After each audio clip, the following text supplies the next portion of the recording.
Sunod-sunod ang naglalabasan ng pahayag sa kanilang social media account patungkol sa nangyayari sa actress-singer na si Megan Aguilar.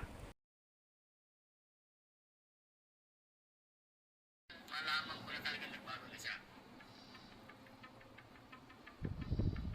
Megan Aguilar nagbilin sa mga kaanak. Bangkay niya bawal hawakan. Narito ang detalye. Sukdulan na talaga ang galit ni Megan Aguilar sa kanyang pamilya. Buhay pa kasi siya ay may habilin na siya sa kanyang mga kaanak. Her kin include her parents and siblings.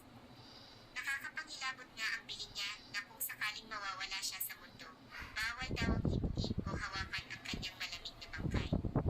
Siyempre, ang isa sa mga pinatutungkulan ni Megan ay ang mismong ama niyang si Freddie Aguilar. Damay rin ang hindi niya kasundong ina na binisto niyang nasangkot noon sa droga.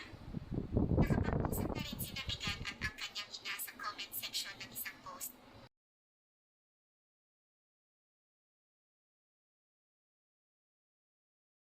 Hipuin o hawakan ang kanyang malamig na bangkay. Siyempre, ang isa sa mga pinatutungkulan ni Megan ay ang mismong ama niyang si Freddie Aguilar. Damay rin ang hindi niya kasundong ina na binisto niyang nasangkot noon sa droga. Nakapag-usap na rin sina Megan at ang kanyang ina sa comment section ng isang post, ngunit hindi maganda ang kinalabasan.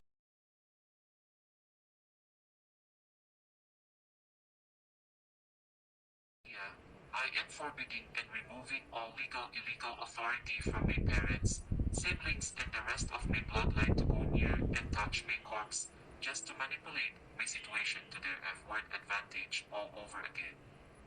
Strikers can pick up my body and use my flesh at ipakain ito to poison Freddie Pascual Aguilar and Josephine Pons Quiapo, my biological mother that was included in the drug raid in Forbes Park, Makati.